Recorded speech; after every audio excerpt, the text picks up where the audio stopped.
Hi there, it's Marcus Bussey here. I'm sitting in Queensland, Australia. I happen to work at the University of the Sunshine Coast, but I hang out a fair amount when I am able with Uppsala University and SLU gangs, and we get up to mischief. I'm here because I want to talk to you about temporality and systemic practice. Sounds posh, doesn't it? It's really interesting, actually. Time is one of those things that I've been obsessed with for a long time. And, for me, then there is something always personal about thinking. I think thinking is personal, but it's also collective and communal, co-creative. So I'm going to talk you through some of my thinking about this, and we can then take it into the workshop and unpack it. And Sana will also play with you in these spaces as well. So I think what I might do now is introduce myself and by switching to the desktop, which should look like that. Yes, it does too. Then I'll make it big so that you can see it even better. There you go. And we can start off. So temporality and systemic practice. There's my email should you wish to contact me. And I think many of you may have met me in the last session that I did with Ulrika. So that was a one-off. You have 2 lectures from me this time with some provocations, and Sana, as I said, will be playing with you as well. So you're in good company, I would say. So look, there I am. I'm a rather flamboyant type of individual, and for me, I work with culture. That's the way I see it. I'm an historian. That's what I teach mainly at the university here, and I'm a futurist. So my postgraduate PhD type students and so on, that's where they work usually. And basically that's code for I work with culture. So I seek to explore culture's possibilities and share my insights with others to empower all in this project of outgrowing modernity. That's Vanessa Machado de Oliveira's fantastic title for her second book. So, to me, this is creative and collaborative work. It's not just me. We are a species first and individual second. Must remember that. I'll come back to that a little later in this lecture, in my talk. So we are enmeshed in a planetary ecosystem. So much is happening right now that we do not understand it. If you're coming to me for answers, you better go somewhere else. But I would suggest that there are lots of things we can do in developing resilience, creative thinking across and between systems and contexts and so on. So not having answers is a key element of our time. It's not something we should worry about. So when you're stuck, who do you turn to? You don't go to an academic. You go to a poet like Tracy Smith, who was poet laureate for the US just a few years back, and she's just written a new book called Fear Less, Poetry in Perilous Times. And in it, early on, she makes this comment, and when I saw it, I thought, perfect, I'm going to share it with everybody I can. Because to me, curiosity is where everything starts. I'm curious about the world. I hope you are. I'm curious about helping the world be more effectively humane and caring. You might even want to throw that word loving in. Certainly it's a relational, for me, spiritual space. Okay, so what does Tracy have to say? Well, it is curiosity, not foreknowledge, that leads a reader and a poet and a poem beyond the limits of habitual understanding. That is absolutely key, to go beyond habitual understanding. Governance is so often it's about maintaining what is and not really angling for better optimal futures for communities, the ecosystems they sit within, and so forth. So, questions rather than answers, she continues, being the building blocks of insight. Love that. Might tattoo that on myself. Questions which spring from the unconscious mind's ability to remember, intuit, and speculate. Core cultural attributes. So they are capable of bridging distances of time, place, allegiance, belief, and any other supposed border used to separate people from one another. So to me, she really nails it. In fact, I might just go home now. Well, I am home. I'll go off and make a coffee and let you just sit there. But no, I won't. I have told Sana that I will record a lecture, so I will. So continue. So let's look at governance then. So where do we situate it? Because governance isn't just something that policy people do, or councillors and presidents and prime ministers and kings and queens and all the rest. No. Governance is something that we're all actually implicated in. So the first thing to say about governance is that it's about order. Governance and order, they go hand in hand. It's how to help large numbers of people, most of us don't know one another, how to help us function in large conglomerates, I guess is the best word for it, in large spaces like cities. Governance actually grew out of people having to work out how to get on. It started off with law, L-O-R-E, as in the kind of law and rules and thinking that Indigenous people anywhere, and of course our great ancestors were Indigenous people somewhere, get on in small groups. And then of course we started living in cities or villages, and we needed to make more effective use of that space. We needed to organize people so that they didn't kill one another, but we also had to get rid of effluent and rubbish. We had to create civic spaces so that we could decide what to do, and so it goes forward. So it's not one size fits all though. So if you turn to Graeber and Wengrow's fabulous book, The Dawn of Everything, which I recommend highly, you will see that they look at governance across scales, and which of course is what I'm doing in a sense here. So context could be that we're governing for the Anthropocene. The Anthropocene is a rather depressing understanding of the world as going to hell in a handbag. Okay? Essentially, it's an end of times kind of concept. A lot of people want to manage and control and organize and reorganize the decks. The chairs on the deck of the Titanic type thing. We want to manage decline and make sure that our tribe, our people, wherever they be, are in the first class area as the ship sinks. But we can also think about governing for the ecocene. Anything that's blue on this screen, you can, when you download the PowerPoint, you can click on it and it will take you somewhere, okay? So just letting you know that there are embedded links in my PowerPoints always. PowerPoints come alongside the lecture. So I would suggest governance that's wholesome, governance that's futures-oriented, is kincentric. It works with a kincentric vision, and we need to ask ourselves, what does that mean? So one way to turn that answer, or response probably is better, because we don't like answers, do we? But we do like questions. I'm just having to go back to Tracy Smith for a moment, is to look at Elizabeth Sahtouris's fabulous work, a very influential scientist, and she notes that, if the universe evolves within a field of consciousness, that's Elizabeth, not Marcus, among increasingly many other scientists have come to believe, then the most likely single operating principle of such a self-organizing living universe is anything that can happen will happen.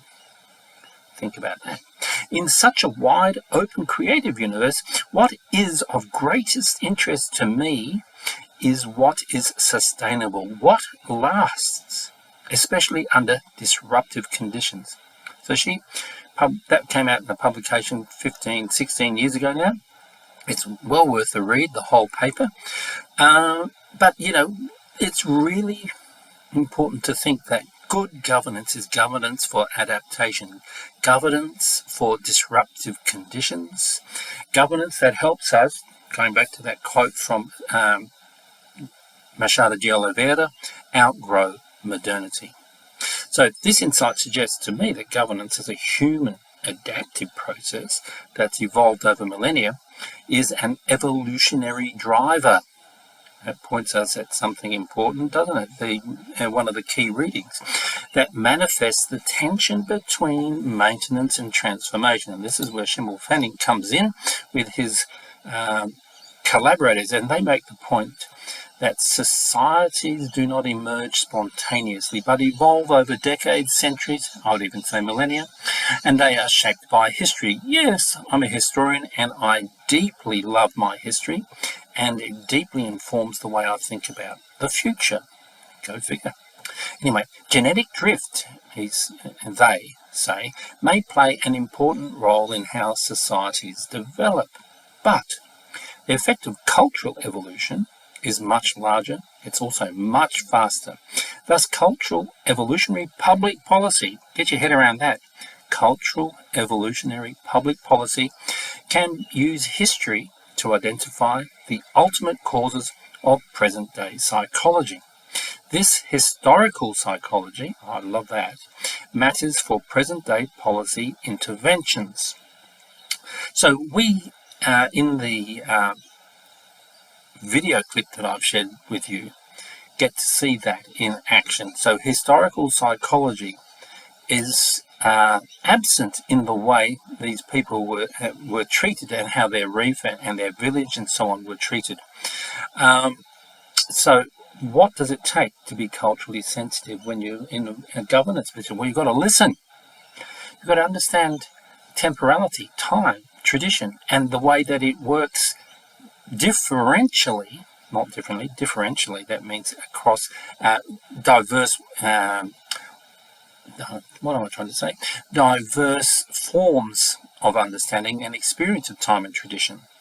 People with deep traditions, and I would suggest that Western European people don't have deep traditions in the sense that, let's say, Indigenous Australians and others, and these people here in Africa have, that deep traditions are the historical stuff that informs the psychology, the historical psychology that Schimmel Fanning is talking about. So, but there are rules are not the bottom line. They might be in a bureaucratic, modernist, managerialist world, but that world is informed by what you would call a fatal logic. And the difficulty I always have emotionally watching this particular video and story is the fact that there is that fatal logic is destroying people's lives. Not just people's lives, but it's also destroying the environment. We see a lot of that in Australia, and depending on where you are, you probably see a bunch of it as well.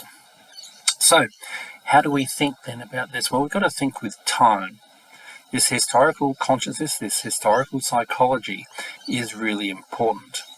So, governance in complexity. How do we govern in complex times when we're not really sure where we're going? Well, we need to be thinking differently. First of all, timing policy, the role of the public clock, a paper I wrote a long time ago now, still works. When I go back and read it, I think, yeah, that's working, which is why I'm using it, of course. Sorry. So the importance of process, so moving from systems to systemic, we've got to think with Salvador Dali, the artist who created this and many other images, of melting liquid fluid clocks, where temporality itself becomes something that when we start thinking about it in terms of governance, we cease to think about the short term. We think about pasts, traditions, traditions that are potentially going to provide continuity as we move into the future without diminishing returns. Not all traditions are good. The traditions that we come with from the West, for instance, the colonialism, the imperialistic tendencies that are part of our traditions, the way nationalism and national identities are linked into what I called a fatal logic, didn't I? Into the fatal logics of the present. We've got to think deep time, and we're going to come to that. We've got to think how our decisions today and policy and governance are key. They're sort of socially, institutionally informed decisions, might affect generations to come and also the planetary system itself. So, I would suggest, and you're probably picking up on this already, that futurists are really annoying people. We are disturbers of the peace. We work with organisations and businesses, community groups, students like you and individuals, or even as they sit at their desks and reflect on such engagements, they are seeking to disrupt dominant assumptions about the life world and to expose and explore possible new pathways to futures previously denied and discounted. So, continuing on the next page of this is me quoting myself, in the real, that's the world that we are told is the real, as we experience it, we need to note that we are called by time. That's the title of the paper that these two quotes come from. To act according to our temporal models, and that these are generated and maintained by culture. So think about that. Culture is the sum of everything, actually, that goes before us and sits around us. Without culture, we are simple organisms like amoebas. I wouldn't suggest that amoeba doesn't have a culture, but its culture is not the same kind of culture that we have. We have a culture that's informed by language, metaphor, myth, image, story, narrative, that sort of thing. So, and to note, please, that all of these quotes, when I'm tossing them at you, that I've put the citation for the quote beneath the slide. So you will find it embedded in the slide. So then how do we think about time a little bit more constructively? Futurists like tools, basically. We like models and so on, because, of course, often when we're working with people, we have to say, well, how are you thinking about this? Well, let's look at this one. Bill Sharp gave us the 3 horizons some years ago.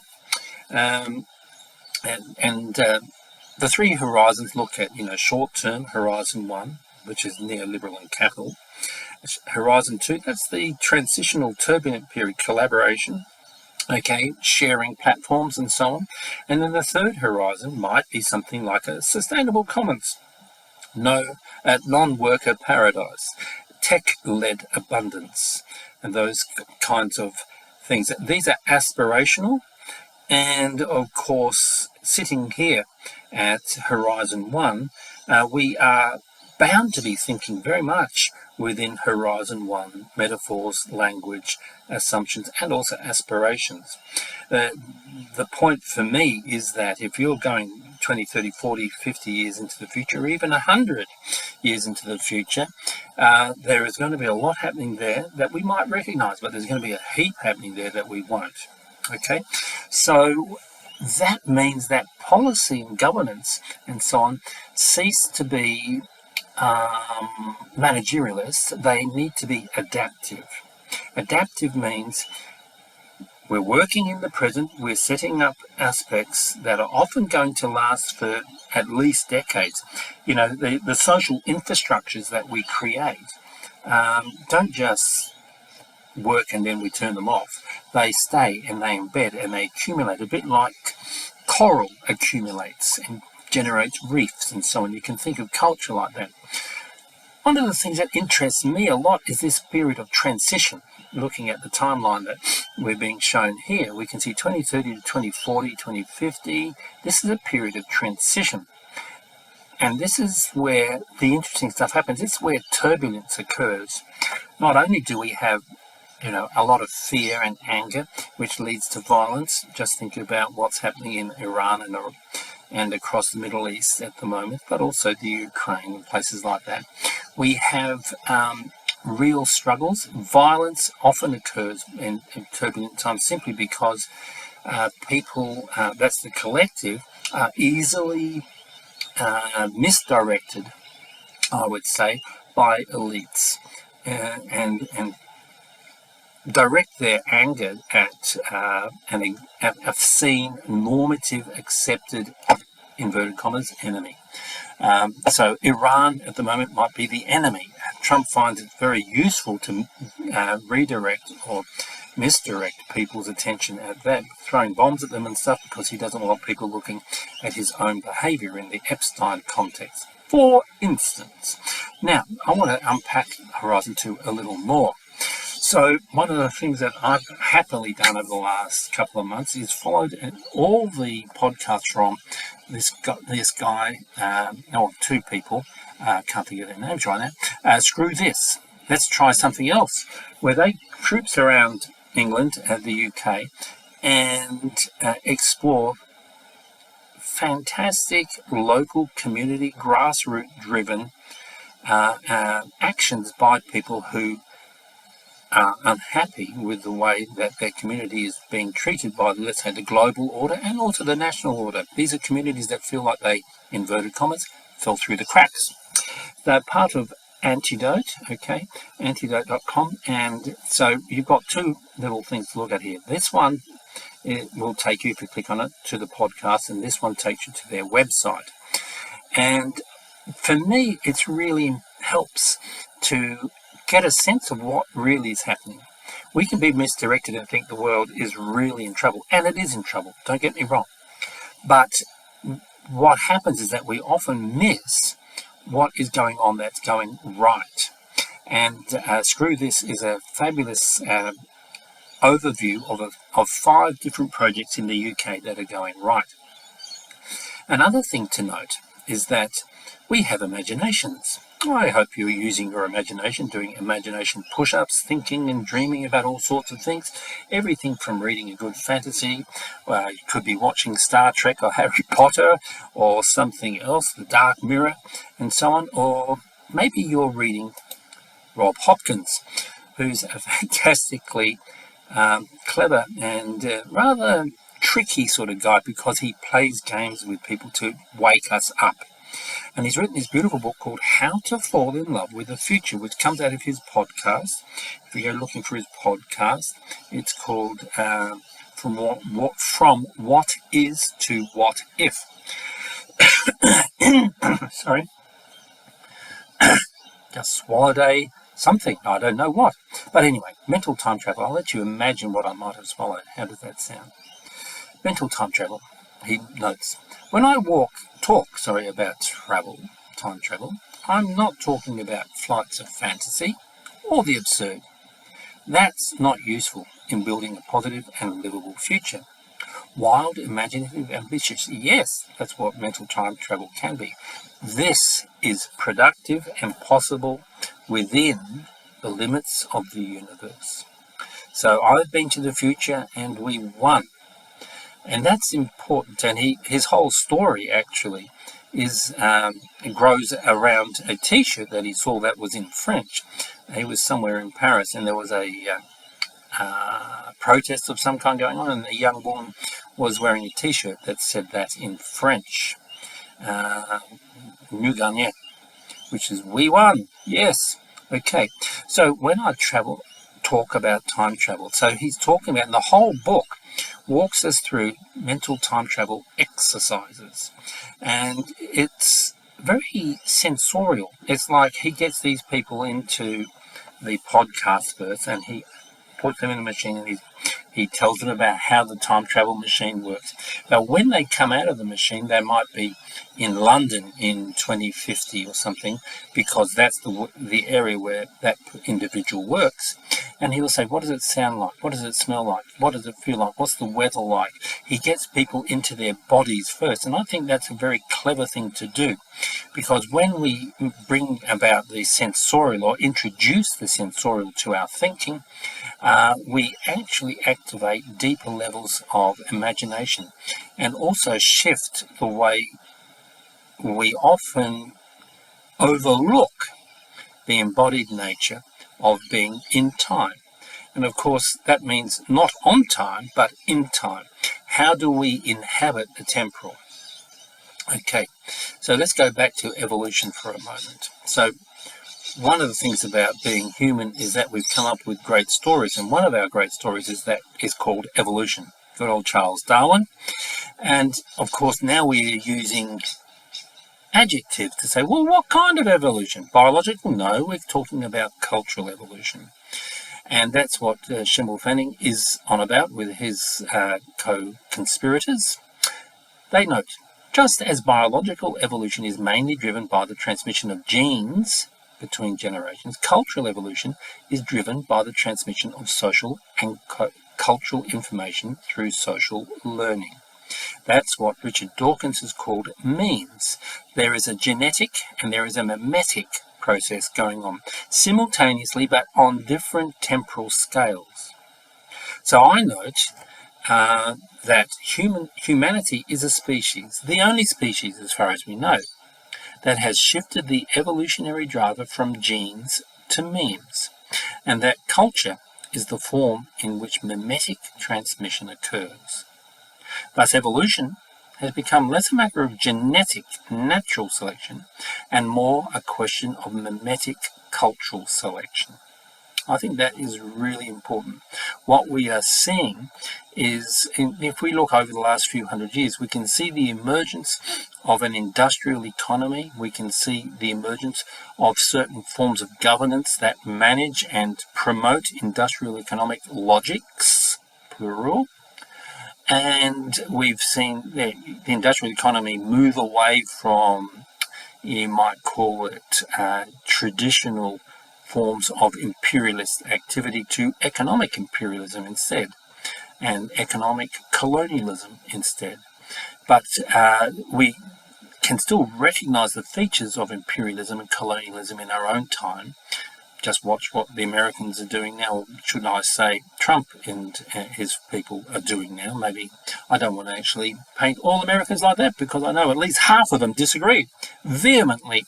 But you get the idea that things are evolving, and they are evolving very fast. What happens in the next decade is going to be very interesting from an historical perspective, because we're going to see, is it the collapse of the American empire, or is it the emergence of grassroots, polycentric, decentralized governance models? That's something to consider, isn't it? So, the cultural context calls on us to draw on interdisciplinary voices, okay? Joseph Henrich, for instance, is one. He offers us weird people, and he reckons that that's us. Did you know you were weird? You're Western, educated, industrialized, rich, and by and large democratic. Krishnarik, that's Roman Krishnarik, in his book Good, says that he makes this observation. It is the prevailing culture of ideas that shapes the direction of society, that determines what is thinkable and unthinkable, what is possible and impossible. What is possible and impossible are boundaries to imaginative function. So the imagination, what is it? Well, it's a human capacity to draw and connect dots between all sorts of things, but it draws on data that from cultural memory as well as human biological memory. And you do something innovative with it. Imagination brings in the creative as we sort through our cultural toolbox. So culture, which is very dirty, I mean, we've got slavery and patriarchy everywhere, colonialism everywhere, and class and so on, as well as a whole range of toxic assumptions about identity and body image and all sorts of things. So we've got all of that, but we can also have just wonderful things in culture.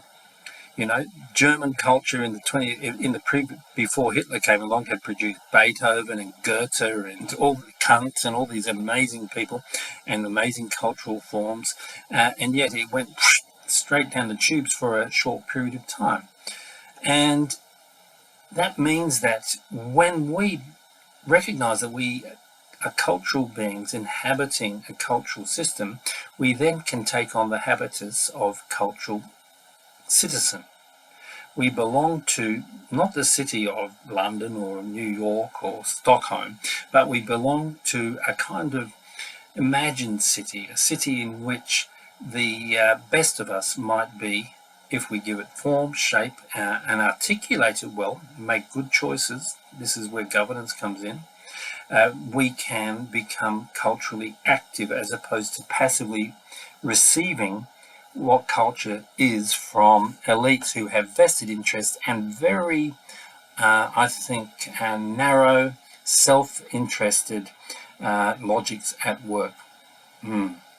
So let's look at the way Krishna frames this. Well, he says, look, there are 6 drivers for short-termism and there are 6 drivers for long-termism. And the first one in the top left is tyranny of the clock. Okay, so the clock has it's a modernist symbol for self-management. We internalize the clock. How many of you are wearing a wristwatch? Not as common as it used to be when I was, 30 or 40. Because now we have our mobile devices, which are still clock telling us the time all the time. So the clock is there, but so are other things. The tug of war for time, deep time, legacy mindset. What will my legacy be? Intergenerational justice. What about the governance decisions we make today for people, in a century from now? Cathedral building. We're going to build and start maybe creating new economic and systems and cultural systems that may take centuries to build. We're not going to see the end, but we're going to start building, just like people started building cathedrals in 1100 and they were finished, 5 centuries later or something. Holistic forecasting, that's thinking or envisioning multiple pathways for our civilization, and of course having a transcendent goal. That means striving for one planet thriving. That means something much, much bigger than ourselves, our community, our nation state, or wherever we place ourselves. The book is eloquent and very accessible. I highly recommend it. Now, another way of looking at it is that we need, in the present, to acknowledge that we have no idea where we're going. That's where I started, right? I said that in slide 2 or something. So let's unpack that a little bit more. First of all, the real world always holds unforeseen complexities and obstacles in store. And it is very difficult to outsmart it when grappling with a situation of the size and complexity entailed by rapid global transformation of humanity's tightly coupled economy energy systems. That's Josh Floyd and his friends. Josh he works in Sydney at University of Technology Sydney. So modelling, he goes on, modelling outcomes are a function of the assumptions of which models are constructed, and different assumptions can lead to disparate and conflicting conclusions. In other words, it's not linear in that way. So he's arguing, and that's the title of his paper with his friends, for knowledge humility, that when we don't know, we have to govern and plan in a different way. I call that robust ignorance. With my friend Miriam Sanam, Miriam lives in Dalsland, and I go and visit her nearly every year, but I can't this year because that war is going on and my uni won't let me travel. But that's beside the point. Robust ignorance, she and I write, reaches beyond this known unknown to an engagement with the negative space implicit to all epistemological positions. You might be thinking, what the hell's that? The unknown unknowns. An epistemological position is the position we take when we want to make knowledge, when we want to know something. In this way, it is acknowledged that there is a revealed way, known unknowns, and the silence, the unknown unknowns, that surrounds that, which is excluded from any dominant rationality.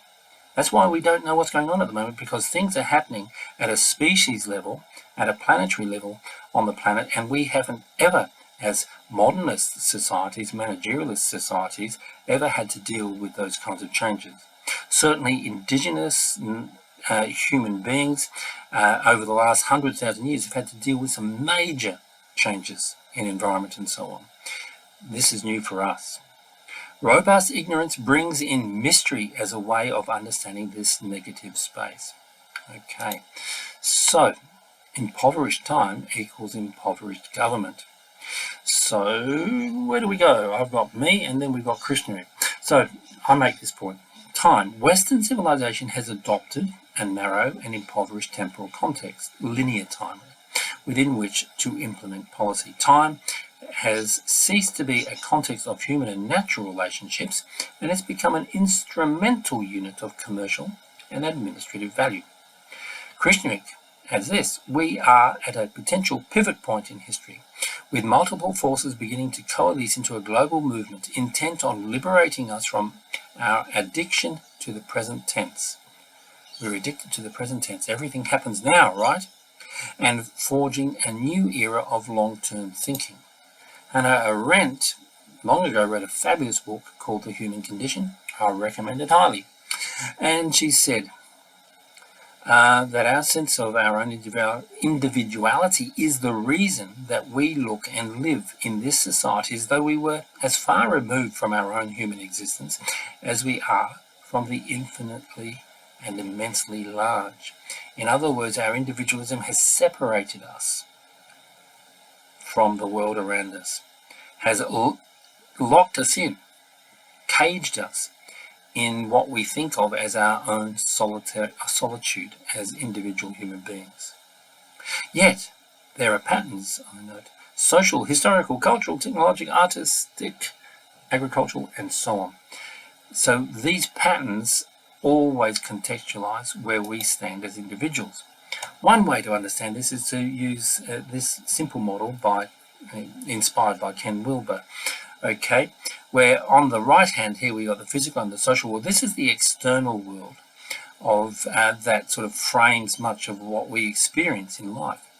But the left-hand side is a subjective internal world, the cultural world. Okay, so we've got the subjective world. That's where your mind, your thoughts, your desires, your hopes and fears situated. These are given form through the cultural world. We create institutions over here in the social world. Okay, the social world is here. We create institutions to help manage both the cultural needs, fears, terrors, and hopes of people, and also manage the physical world, rivers and climate, but also agriculture, the physical world around us. What do we do, as I said early on, when cities started getting so big that they suddenly had to start thinking about getting rid of sewage and waste and so on. And what we started building very early on, 10,000 years ago almost, communities that all had some form of sewerage, sewers and so on, for eliminating waste. It's amazing, really. So people have been aware of this because we know that we don't want to wander around up to our ankles in shit or something like that. And we also somehow intuitively knew that it wasn't good for our health. So thinking across scales has been sort of implicit here. Being human involved, as you and I, being individual, we're parts of families, we're in communities, where there is a society, there's a nation, there's a planet, and there's the cosmos. Timothy Morton, I think, is a brilliant guy at summing these sorts of things up. In a little book that he produced called All Art is Ecological, he notes, there is an uncanny gap between little me and me as a member of what is called a species. Have you ever thought of yourself as a species? It's worth doing. It's an interesting mental exercise. The human species caused global warming, not the octopus species. Let's be clear about that. You can't blame the octopus. But species is exactly what we can't point to. I find that I am and I am not a human insofar as I did and did not contribute to global warming, depending on what scale you think I am on. Look at my list on the other side there. Okay.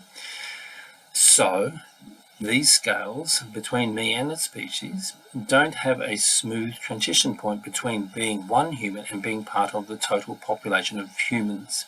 Suddenly we find ourselves on one scale or another. And I think we need to be able to shift our lenses across these scales. It's not that one scale should dominate over another, but we have to understand that, especially when we deal with governance, that governance for the cosmos or the planet or the nation all look differently. Family governance is where, and let's say community governance and so on, this is where Screw This, That podcast sits. The individual and their family and their community, and then they start innovating and generating new forms of social order. I love that. We're approaching the end here, so hang in there with me. So how do we map assumptions? Well, I'm going to introduce you to this little 2x2 matrix. There's an article underneath here, this slide, which I co-wrote with a whole bunch of guys that you all know from the University of Uppsala, one of them being Sana. And we came up with an interesting way of reading the world around us through this double matrix. And the double matrix is everywhere, so there's a good genealogy of the double matrix in that paper as well. But if you draw on the board or on a piece of paper, a matrix like this, you write order at one end, disorder, nurture and nature, like that. And you can put anything on these two, what are they called? Coordinate lines, okay? So you can say, well, if you've got order and nurture, that means what happens in the family, freedom can be learned. If you've got nurture and disorder, emergence and creativity become the dominant form. However, if we think that we're encoded genetically to behave in certain ways, nature and order might make freedom appear illusory. We're actually programmed genetically and culturally to act as men and women and Swedes or Australians or whatever it might be. Nature, and disorder, we have co-creativity and surprise happening. Now, what I suggest you do, and we'll play with this when I see you in class, is I'd like you to have a go at doing your own one with whatever coordinates you wish to put there. Maybe make a few of them over a few days and see how your sense of using a little tool like this is does it yield results? Does it work? I guess that's always the first thing I ask, because of course, it might work for me, but it might not work for you for some reason. And then when we come together, we'll also jump into breakout rooms at some point and play with it. Okay, so second last slide now. I want to reflect a little bit. So Schimmelpfennig, the most effective critique of a theory is a better theory. Okay, that's, I think he's paraphrasing Einstein there. But anyway, if he isn't, then it's him and his friends, but I think that he's paraphrasing someone. But we have, I think, a range of hats you might want to wear as you deal with governance and policy. One is, what does it mean to be a policy poet? In the 1990s, when most of you were, I don't know what, maybe some of you weren't even born, I don't know. But in the 1990s, I used to sit around and I used to enjoy reading education policy particularly. It was written by people who had a real vision. I think it was because the year 2000 and the millennium was coming up and everything, and there was a sense of excitement, the USSR had collapsed and everything, and there was this sense of freedom in those policies. And what I could see was that there was an imaginative, creative bubbling, and they spoke in a way that would inform people who wanted to do things in education that you wouldn't even consider now, because we now have policy fascists, or maybe I should call them managerialists. But the activists, like me, I was teaching in alternative schools, and promoting alternative educational practices, you could say. And then we have the policy managerialists. They are the people, so when the policy poet writes a thing, the managerialists sit down and say, okay guys, how do we actually do this? Oh, that's just ridiculous, that doesn't make sense, or that's unachievable, we'll go with this, and so on. So the managerialists come in and enforce reality on people. So I think we can look at those as different hats. I think we need the managerialists. We certainly need activists, and we need people who can dream, which is why I turn to poets like Tracy Smith, for instance. So I want you to consider all of that. And then I also want you to consider one other thing. I want you to consider this question. How do we navigate the ruins of the future? Which is a paper that I'm supplying along with this lecture and the Schimmelpfennig paper as well, for you to sort of start getting your teeth into some of the thinking that we are dealing with here. So here I am again. I'm still here. And you are too, I hope. I hope you've enjoyed the thinking that goes along with this. You can't really engage in good governance and good policy and so on without having a sense of that bigger picture. Temporality is key. Are we governing for the present? Are we governing for the second horizon? Are we sowing seeds for the third horizon? Deep time thinking. That's what Roman Krishnarik is talking about with his beautiful work on good ancestors. Are we good ancestors? Can we feel proud, comfortable in our own skins right now about what we've done for future generations and for the planet? These are questions we can consider. I look forward to meeting you all, and I'm going to sign off. Thank you.